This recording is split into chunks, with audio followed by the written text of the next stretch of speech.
Olá, mulher linda, sábia e que edifica o lar. Eu sou Eliane Cristine e estamos lendo o livro Em Meio ao Caos, encontrando forças em Deus para vencer as dificuldades da vida, de Sheila Walsh. Esta leitura foi autorizada. Para a aquisição do livro, entre em contato com a editora Thomas Nelson. Áudio número 3. Ainda na introdução. Pai, eu oro pela amiga que me ouve, que ela seja empoderada pelo Espírito Santo a ser tudo o que Deus planejou que ela seja. Eu oro em nome de Jesus, amém. Deus é bom, Deus ama você. Ele é poderoso e está sentado em seu alto e sublime trono. A força dele se aperfeiçoa em sua fraqueza. Você pode ouvir essas palavras ressoando do púlpito, não é? O problema é, e isso foi verdadeiro para mim em todos os anos passados, que muitos de nós já sabem a coisa certa a dizer e deixamos que as palavras rolem de nossa boca sem hesitação. Mas se fôssemos parar de ponderar, poderíamos achar que o que se destina a ser um lembrete útil também pode ser uma prisão perigosa. Isso pode também nos fazer sentir que há algo errado conosco. Eu me pergunto quanto de meus amigos da igreja creem que o compartilhamento de uma verdade fragmentada sobre sua vida os alienaria da igreja. Eles estão perguntando: se Deus é bom, por que ainda me sinto tão mal? Se Deus me ama, por que me sinto tão sozinho, tão desprevenido, tão mal amado? Durante anos apareci na televisão ou estive no palco e falei sobre o amor e a misericórdia de Deus. O que não entendia era apenas quão vasta e profunda é essa misericórdia. Eu não entendia que ainda precisava de proteção, dos segredos, mentiras e dores que me amedrontavam. Minha dor interna é difícil de expressar em voz alta porque é incrivelmente complicada. Não há nenhuma maneira fácil de maquiá-la. Fui atormentada por pensamentos de suicídio, primeiro com relação a meu pai, então por mim mesma. Essa é uma confissão chocante? Para a maioria das pessoas, sim. E assim deveria ser. Mas quando alguém que você ama tira a própria vida, quando o suicídio passa do reino da imaginação para a história da sua família, os demônios dessa realidade gritam. Quando eu era muito jovem, não pensava em acabar com a minha vida. Quando criança, a coisa era diferente. Eu tinha pesadelos recorrentes. Seria executada por um crime que não havia cometido. Era levado para baixo através de um longo corredor para a câmara de execução, que tinha pedras de um lado e vidro do outro. Eu podia ver minha família através do vidro, mas eles não podiam me ver. Eles estavam falando e rindo e não podiam ouvir meus gritos por ajuda. Eu acordava todas as noites suando e com o coração disparado, enquanto ia para a câmara. Eu queria sair da cama e me esconder no armário de brinquedos, coberta com os brinquedos mais macios, até que o sol raiasse. Eu nunca contei isso a ninguém, esse era meu segredinho vergonhoso. Os sonhos me assombravam e espantavam, e quando eu tinha 19 anos, tudo isso tornou-se sufocante para mim. Eu era estudante no seminário de teologia em London, preparando-me para me tornar missionária na Índia. Não percebi isso naquela época, mas convenci-me de que se eu fosse missionária, se fizesse alguma coisa que não desejasse, mas a realizasse por Deus, então ele veria o quanto eu o amava e talvez ele desfizesse o sofrimento, o tormento e os pesadelos que me assombravam. Porém, não importava o que eu fizesse ou quão duramente tentasse, isso nunca era o suficiente. O sofrimento e o temor nunca desapareciam. Cheguei a crer que nunca conseguiria equilibrar os pratos da balança. Eu nunca seria capaz de pagar o que fiz à minha família. Os pesadelos nunca terminariam. Assim embarquei num trem para o centro de Londres numa sombria noite inglesa. Caminhei sob a chuva por um tempo até estar totalmente ensopada. Minha vida não fazia sentido para mim até estar totalmente ensopada. Minha vida não fazia sentido, eu amava a Deus e cria que Ele me amava, mas me sentia perdida e triste. Depois de horas, apressei-me rumo à estação para embarcar no último trem, e foi quando aconteceu. Caminhei pela ponte sobre os trilhos e olhei para baixo. As vozes soaram, pule, apenas pule, e tudo terminará num instante. Eu repreendo em nome de Jesus. As vozes clamavam, porém na mesma hora despertei daquela escuridão apavorante. Reuni minha coragem e clamei pelo único nome que eu sabia que poderia me ajudar: Jesus. As vozes silenciaram e me afastei da beirada da câmara de execução e voltei para a segurança da ponte. Coração disparado, lágrimas rolando pelo meu rosto, sentia-me amedrontada e envergonhada. Foi a primeira vez que senti que isso se tornaria um lugar comum em minha vida adulta. Essa seria uma história simples de contar se tivesse acontecido uma só vez, mas não. Em algumas noites, eu olhava para um frasco de comprimidos e pensava: quão fácil seria engolir o conteúdo todo. Eu repreendo em nome de Jesus.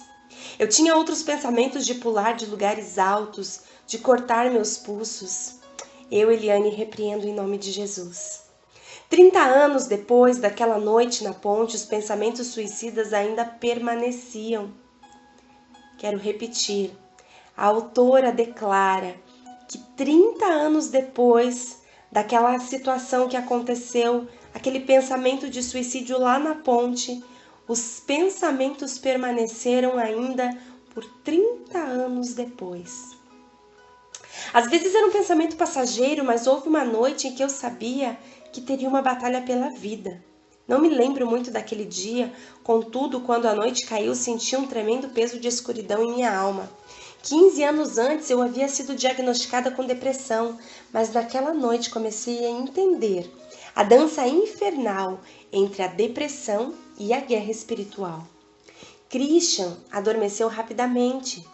Barry disse que eu não estava lhe parecendo bem e sugeri-me tomar um banho e relaxar. Não pude. Eu lhe disse que estava bem e só precisava de um tempo sozinha. À medida que a noite passava, a casa ficava cada vez mais fria e silenciosa, e parecia que o mal havia se infiltrado através das rachaduras na parede. O mal se insinuava através do piso até os dedos dos meus pés. Escalou minhas pernas, subindo para o tronco e o pescoço, e ficou preso em mim. Minha arma naquela noite era uma faca enorme, e eu a vi colocada no escorredor de louça da cozinha, e as vozes eram ensurdecedoras.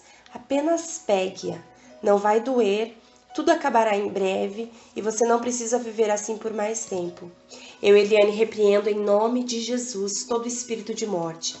Entrei na sala de estar e deitei-me no tapete com o rosto voltado para baixo. Tudo que eu podia dizer repetidamente era um nome: Jesus, Jesus, Jesus. As horas se passavam, 1h, 2 da manhã, às 3 da manhã algo mudou dentro de mim. Lembrei-me de quem eu era, levantei-me e gritei: não! Escolhi um versículo que conhecia desde que era criança e então usei-o como uma arma, porque todo aquele que invocar o nome do Senhor será salvo. Romanos capítulo 10, versos 13. Proferi aquele versículo em voz alta e criei no que ele dizia. Invoquei o nome do Senhor e acreditei nele. Eu havia sido salva do inferno para a eternidade, pois quando era uma garota de 11 anos, havia aceitado Jesus como meu Salvador. Naquela noite, no entanto, eu precisava ser livre no presente e sabia disso. Não precisava me tornar cristã novamente. Em vez disso, necessitava do poder da viva palavra de Deus para me salvar dos atormentadores. Naquela noite, quando invoquei o nome do Senhor, eu o vi dissipando a escuridão, o mal e todos os pensamentos suicidas. Senti que Ele estava me salvando. Glória a Deus. Essa foi a verdade que descobri naquela noite. Cristo veio para nos salvar do presente século. O dom da salvação tem movimento e é um dom de Deus, um presente, não importa onde estejamos. Essa foi a noite em que aprendi realmente a verdade de Efésios 6,12. Minha luta não era contra seres humanos, mas contra os poderes e autoridades, contra os dominadores deste mundo de trevas, contra as forças espirituais do mal nas regiões celestiais. Essa era a batalha da minha vida.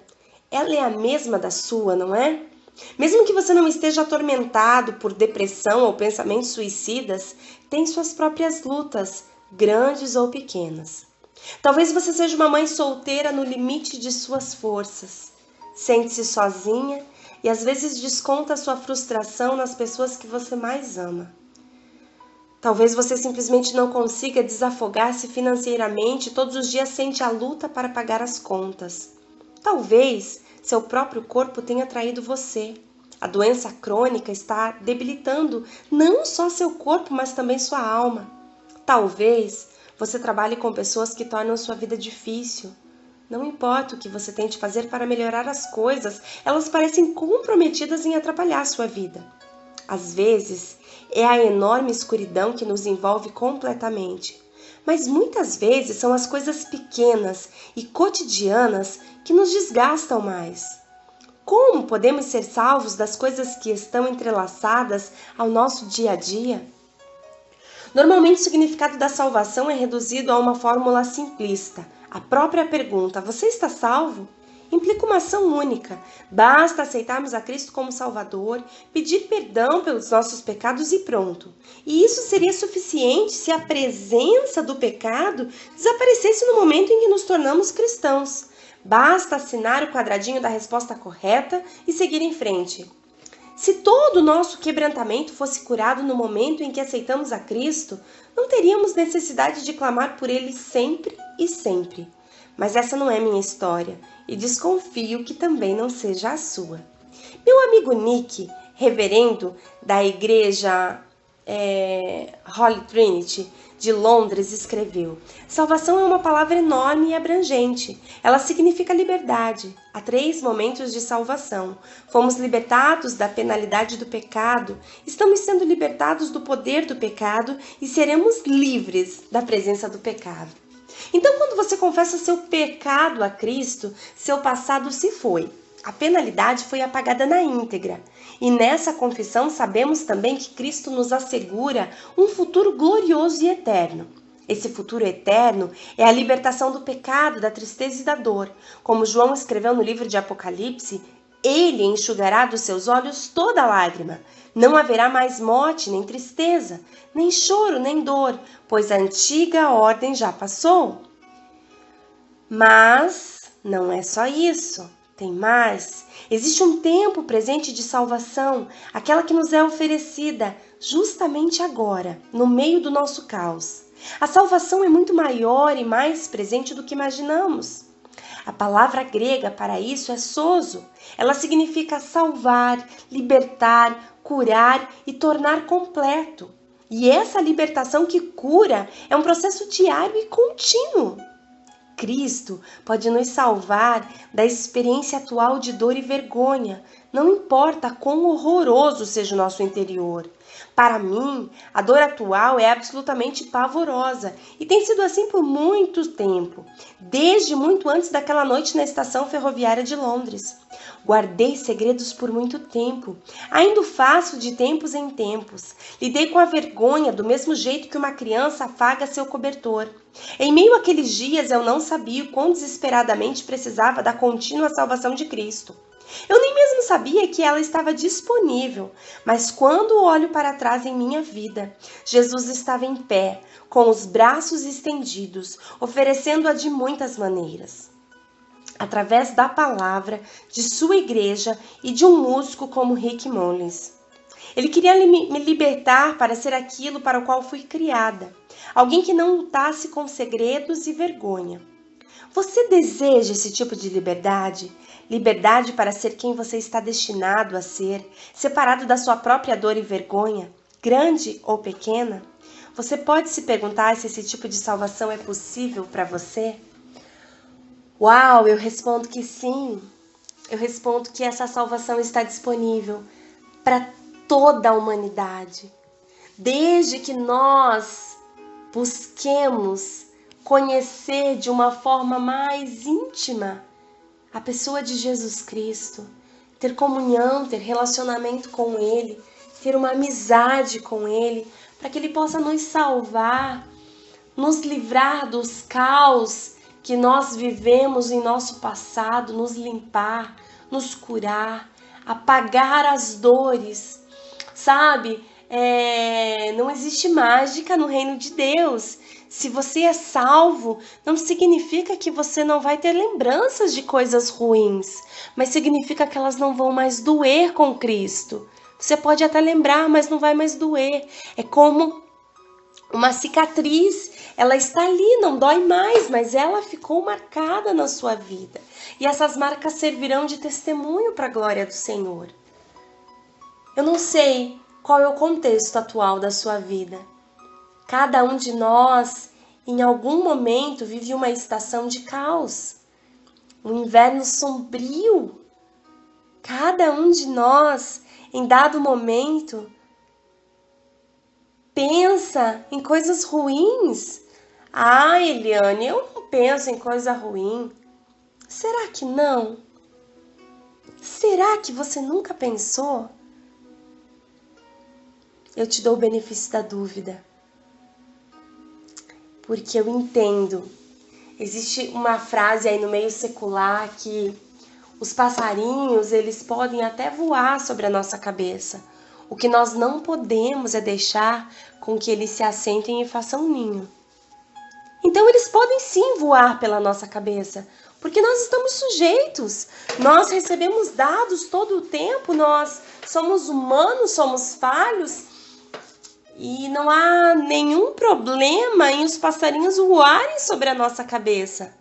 Mas nós precisamos ter a autoridade de Cristo, clamar o nome de Jesus, como a autora ensina aqui, que no livro de Romanos está escrito que todo aquele que invocar o nome do Senhor será salvo. Que nós invoquemos o nome do Senhor e que nós possamos receber essa salvação. O Senhor tem muito para nos ensinar na leitura deste livro. Eu creio que essa leitura vai ser um divisor de água na sua vida e na minha também. Nós precisamos, em nome de Jesus, de entendimento para sermos curados e para levarmos cura para a vida de outras pessoas. Que sejamos instrumento do poder de Deus. Que você compartilhe esse áudio com mais uma mulher especial, aquela que precisa ouvir a voz de Deus em meio ao caos. Que você seja abençoado em nome de Jesus. Um grande beijo e até o nosso próximo áudio.